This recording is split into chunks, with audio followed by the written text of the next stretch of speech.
Let's turn to Wisconsin Democratic Congressman Mark Pocan, a member of the Congressional Progressive Caucus. Congressman, thanks for coming back on the show. What are your thoughts on the Biden student debt plan? Does it go far enough? Some on the left of your party say it doesn't, that it's only a drop in the ocean compared to the total of $1.6 trillion of federal student loan debt.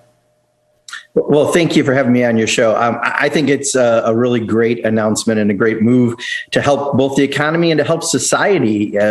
So many people have student debt. I was listening to the radio the other day and someone was 60 years old and they're still paying off their student debt.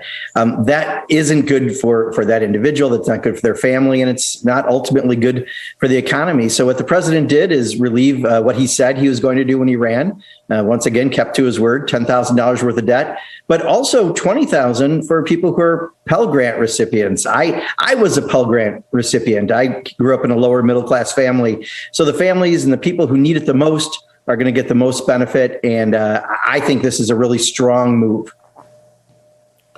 And it's not just criticism from the left. Some on the right of your party are not in lockstep with this Biden plan. You have Maine Congressman, for example, Jared Golden, who says this plan is, quote, out of touch with what the majority of the American people want from the White House, which is leadership to address the most immediate challenges the country is facing. And I mentioned Ohio Congressman, your colleague Tim Ryan earlier, who also says, quote, instead of forgiving student loans for six-figure earners, we should be working to level the playing field for all Americans. What would you say to your colleagues on the right of the party who are pretty scathing about the plan and the president? Well, there's all kinds of good things that we're doing for different people. When we did the infrastructure bill, that's going to create 1.5 million new jobs, a lot of them blue collar jobs. That are going to be done by people in many cases without college degrees. But we've done something to help those people and their families. In this case, we're helping some people who have a college education and in many cases Pell recipients from some of the poorest families. So, you can help lift everyone's boat and do the right thing. And I think the president keeps doing the right thing. And this is just one more of those proposals. Some critics also argue that Biden's plan doesn't address the root cause of this issue, which is the outrageous cost of a college education in America in 2022. How do you address that, Congressman? Because without action there, debt cancellation is just a temporary Band-Aid.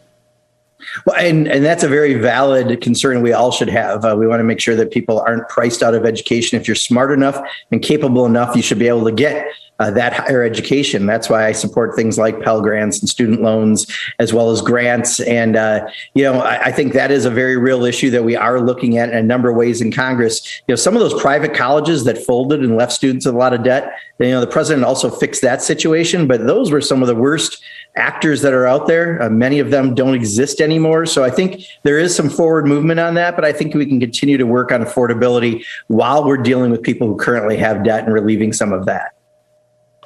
Just circling back to what we were discussing a moment ago about your colleagues' criticisms, just from a political point of view, and I know you addressed the substance of them. You said we're doing stuff for these people and we're doing stuff for these people, a good response. Just from a political perspective, it's a midterm year. Is it helpful to have high-profile Democrats like Tim Ryan running for the Senate, basically lambasting the president's signature plan on student debt?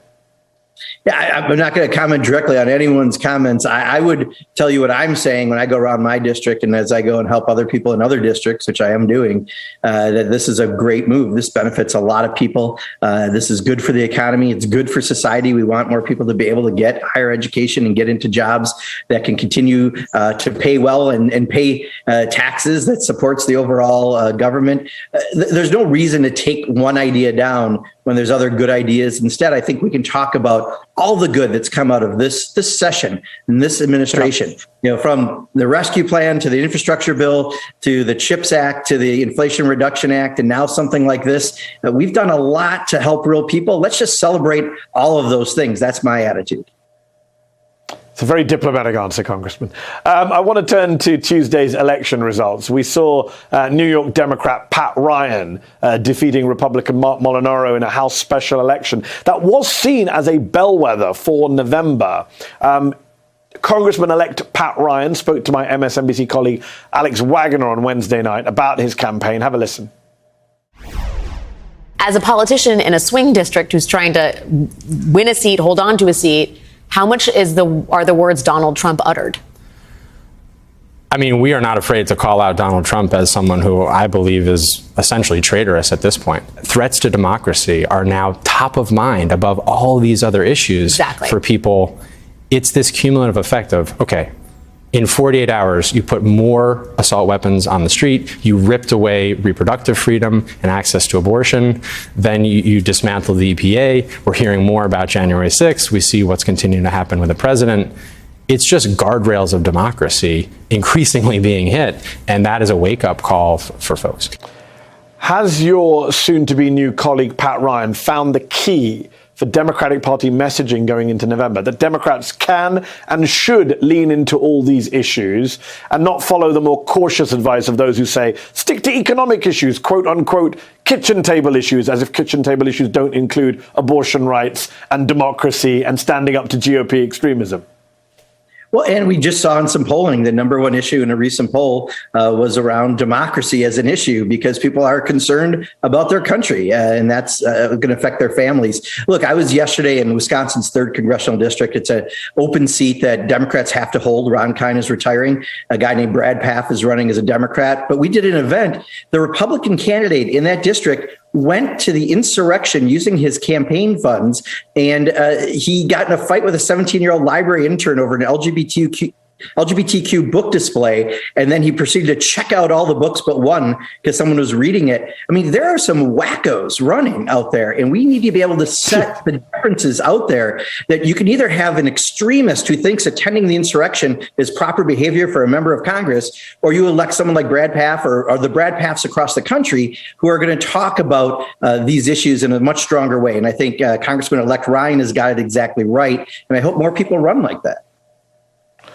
One last question, Congressman. In Florida, we saw a big progressive win with Maxwell Frost winning his Democratic primary in Florida's 10th district. He's now likely to become one of the first Gen Z members of Congress. I know you went to Florida to campaign for him. What was that like?